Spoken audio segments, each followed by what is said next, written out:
ರೇಣುಕಾಸ್ವಾಮಿ ಕೊಲೆ ಕೇಸ್ನಲ್ಲಿ ಜೈಲು ಸೇರಿರುವ ದರ್ಶನ್ ಜೈಲಿಂದ ಅವರನ್ನ ಹೊರತರೋದಕ್ಕೆ ಅವರ ಪತ್ನಿ ಎಲ್ಲಿಲ್ಲದಂತಹ ಕಸರತ್ತನ್ನ ಮಾಡ್ತಾ ಇದ್ದಾರೆ ವಿಜಯಲಕ್ಷ್ಮಿ ಅವರು. ಒಂದು ಕಡೆ ಕಾನೂನು ಹೋರಾಟ ನಡೀತಾ ಇದೆ. ಇವತ್ತಿಗೆ 36 ದಿನ ದರ್ಶನ್ ಜೈಲು ವಾಸ ಅನುಭವಿಸ್ತಾ ಇದ್ದು 36 ದಿನ ಆಗಿದೆ.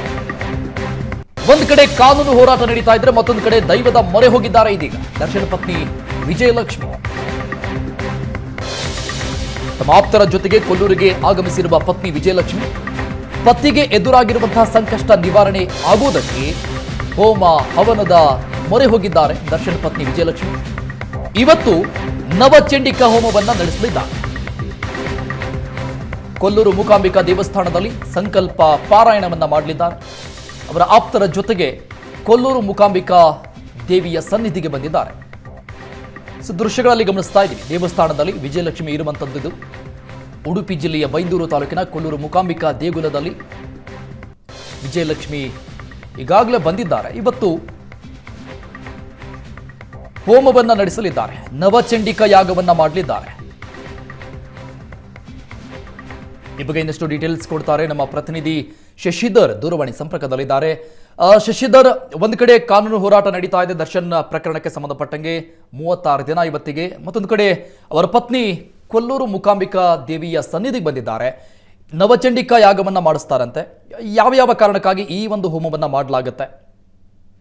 ಮುಖ್ಯವಾಗಿ ಕಾನೂನು ಸಮರ ನಡೀತಾ ಇದೆ. ಅದರಲ್ಲಿ ಅನೇಕ ನಿರೀಕ್ಷೆಗಳಿವೆ. ಸೊ ಆ ದೃಷ್ಟಿಯಿಂದ ಹೆಚ್ಚಾಗಿ ಈ ತರದ ಸಂದರ್ಭಗಳು ಬಂದಾಗ ಅನೇಕ ಸೆಲೆಬ್ರಿಟಿಗಳಿರ್ಬೋದು, ರಾಜಕಾರಣಿಗಳಿರ್ಬೋದು ಕೊಲ್ಲೂರು ಮೂಕಾಂಬಿಕೆಯ ಸನ್ನಿಧಿಗೆ ಬರುವುದನ್ನು ನಾವು ನೋಡಿದ್ದೇವೆ. ಸೊ ಆ ಪ್ರಕಾರವಾಗಿ ಅದರಲ್ಲೂ ಇವತ್ತು ವಿಶೇಷವಾಗಿ ಶುಕ್ರವಾರ ಬೇರೆ. ಸೊ ಆ ದೃಷ್ಟಿಯಿಂದ ಚಂಡಿಕಾ ಯಾಗ, ಬೇರೆ ಬೇರೆ ರೀತಿಯ ಚಂಡಿಕಾ ಯಾಗಗಳನ್ನ ಕೊಲ್ಲೂರು ಕ್ಷೇತ್ರದಲ್ಲಿ ನಡೆಸಲಾಗುತ್ತೆ. ಸೊ ಇವರು ನವಚಂಡಿಕಾ ಯಾಗವನ್ನ ಇರಿಸಿಕೊಂಡಿದ್ದಾರೆ. ಸೊ ಆ ಪ್ರಯುಕ್ತ ನಿನ್ನೆ ಬಂದಿದ್ರು ಅವರು.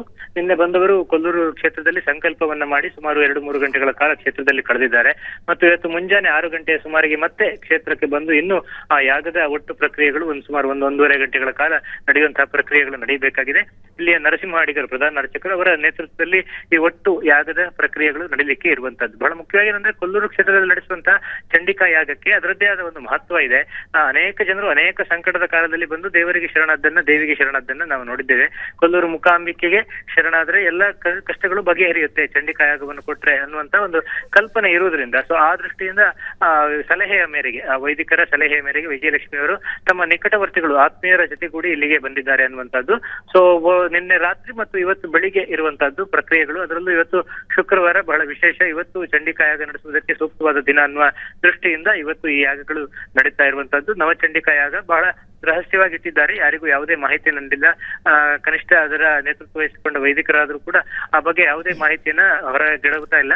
ಯಾಕಂದ್ರೆ ಮತ್ತು ಅವರು ಬಂದಿರೋದು ಕೂಡ ತೀವ್ರ ನಿಕಟವರ್ತಿಗಳು 1-2 ಜೊತೆ ಮಾತ್ರ ಬಂದಿದ್ದಾರೆ. ಯಾರು ಅಂತ ಪರಿಚಿತ ಮುಖಗಳು ಅವರ ಜೊತೆಗಿಲ್ಲ. ಅವರ ಕುಟುಂಬದ ನಿಕಟವರ್ತಿಗಳು ಮಾತ್ರ ಒಂದು 4-6 ಜನ ಬಂದು ನಿನ್ನೆ ರಾತ್ರಿ ಆ ಸಂಕಲ್ಪವನ್ನ ಮುಗಿಸಿದ ನಂತರ ಇಲ್ಲಿಯೇ ಲಾಡ್ಜ್ನಲ್ಲಿ ತಂಗಿ ಇವತ್ತು ಬೆಳಗಿನ ಮುಂಜಾನೆ ದೇವರ ದರ್ಶನ ಕೈಗೊಂಡು ಇನ್ನೇನು ಆ ಹೋಮದ ಪ್ರಕ್ರಿಯೆಗಳು ಆರಂಭ ಆಗಬೇಕಾಗಿದೆ. ಇವತ್ತು ಸುಮಾರು 7:30-8 ಗಂಟೆ ಸುಮಾರಿಗೆ ಎಲ್ಲಾ ಪ್ರಕ್ರಿಯೆಗಳನ್ನು ಮುಗಿಸ್ಕೊಂಡು ಮತ್ತೆ ವಾಪಸ್ ಆಗುವಂತ ಸಾಧ್ಯತೆಗಳಿದೆ. ಒಂದು ಕಡೆಯಲ್ಲಿ ಏನು ಕಾನೂನು ಸಮರ ನಡೀತಾ ಇರುವಂತಹದ್ದು ಜಾಮೀನಿಗಾಗಿ ಇರಬಹುದು ಅಥವಾ ಅಲ್ಲಿ ಏನು ಈಗ ಬೇರೆ ಬೇರೆ ರೀತಿಯ ಕಾನೂನು ಹೋರಾಟಗಳು ನಡೀತಾ ಇರುವಂತಹ ಸಂದರ್ಭದಲ್ಲಿ ದೇವರ ಒಂದು ಆಶೀರ್ವಾದ ತಮ್ಮ ಮೇಲೆ ಇರಲಿ ಅನ್ನುವಂತಹ ದೃಷ್ಟಿಯಿಂದ, ಅಂದ್ರೆ ಎಂತ ಕಷ್ಟ ಕಾಲದಲ್ಲೂ ಕೂಡ ಪತ್ನಿಯಾಗಿ ವಿಜಯಲಕ್ಷ್ಮಿ ಅವರು ತನ್ನ ಪತಿಯನ್ನ ತೊರೆದು ಹೋಗಿಲ್ಲ ಅನ್ನುವಂತಹದ್ದೇ ಬಹಳ ಗಮನ ಸೆಳೆಯುವಂತಹ ವಿಷಯ. ಈ ಬಗ್ಗೆ ಅನೇಕ ಬಾರಿ ಚರ್ಚೆಗಳು ಕೂಡ ಆಗಿವೆ. ಬೇರೆ ಬೇರೆ ಕಡೆಗಳಲ್ಲಿ ದೇವರ ಮೊರೆ ಹೋಗಿದ್ದಾರೆ ಅವರು. ಸೊ ಆ ದೃಷ್ಟಿಯಿಂದ ಕೊಲ್ಲೂರಿಗೆ ಬಂದಿರುವಂತಹ ಅವರ ಈ ಭೇಟಿ ಬಹಳ ಗಮನ ಸೆಳೀತಾ ಇದೆ. ಓಕೆ, ಕಷ್ಟ ಅಂತ ಬಂದಾಗ ದೇವರು ನಮಗೆಲ್ಲ ನೆನಪಾಗೋದು ಸಹಜ ಶಶಿಧರ್. ಈ ಹಿಂದೆ ಕೂಡ ಈ ರೀತಿಯಾಗಿ ಅಂದ್ರೆ ದಂಪತಿ ಸಮೇತವಾಗಿ ಯಾವಾಗಾದ್ರೂ ಬಂದಿದ್ರಂತ ಆ ಬಗ್ಗೆ ಏನಾದ್ರೂ ಮಾಹಿತಿ ಇದೆಯಾ? ಹಿಂದೆ ದರ್ಶನ್ ಯಾವುದೋ ಸಿನಿಮಾ ಶೂಟಿಂಗ್ ಸಂದರ್ಭದಲ್ಲಿ ಕೊಲ್ಲೂರು ಕ್ಷೇತ್ರಕ್ಕೆ 1-2 ಬಾರಿ ಬಂದು ಹೋದ ವಿಚಾರ ಇದೆ. ಅವರು ಕೂಡ ಕೊಲ್ಲೂರು ಮೂಕಾಂಬಿಕೆಯ ಭಕ್ತರು ಕೂಡ ಹೌದು. ಸೊ ಆ ದೃಷ್ಟಿಯಿಂದ ಬಹಳ ತನ್ನ ಪತಿಯು ಕೂಡ ಇಲ್ಲಿಯ ಭಕ್ತರಾಗಿರುವುದರಿಂದ ದೇವರ ಅನುಕೂಲವಾದ್ರೂ ಸಿಗಲಿ, ಸದ್ಯದ ಸಂದರ್ಭದಲ್ಲಿ ದೇವರಿಗೆ ಮೊರೆ ಹೋಗುವುದೊಂದೇ ಉಳಿದಿರುವಂತಹದ್ದು ಈ ಒಟ್ಟು ಪ್ರಕರಣದಲ್ಲಿ. ಸೊ ಆ ದೃಷ್ಟಿಯಿಂದ ದೇವರ ಮೊರೆ ಹೋಗಿರುವಂತಹದ್ದು ಮತ್ತು ಸಹಜವಾಗಿ ಚಂಡಿಕಾ ಯಾಗ ಅನ್ನುವಂಥದ್ದಕ್ಕೆ ಅದರದ್ದೇ ಆದ ವಿಶೇಷ ಮಹತ್ವಗಳಿವೆ. ಜನ ಬಹಳ ನಂಬಿಕೆಯನ್ನ, ಬಹಳ ವಿಶ್ವಾಸವನ್ನ ಇಟ್ಟುಕೊಂಡಿದ್ದಾರೆ. ಅನೇಕ ರಾಜಕಾರಣಿಗಳು ಕೂಡ ಇಂತಹ ಸಂಕಟಗಳು ಬಂದಾಗೆಲ್ಲ ಬಂದು ಇಲ್ಲಿ ಮೂಕಾಂಬಿಕೆಗೆ ಶರಣಾಗಿದ್ದನ್ನ ನಾವು ನೋಡಿದ್ದೇವೆ.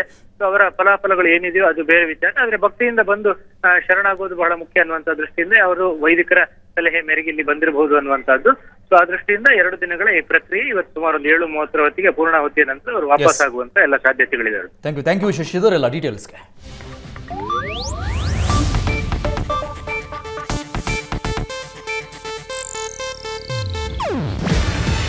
ಇದು ಏಷ್ಯಾನೆಟ್ ನ್ಯೂಸ್ ನೆಟ್ವರ್ಕ್ ಪ್ರಸ್ತುತಿ. ನೀವು ನೋಡ್ತಿದ್ದೀರಾ ಏಷ್ಯಾನೆಟ್ ಸುವರ್ಣ ನ್ಯೂಸ್.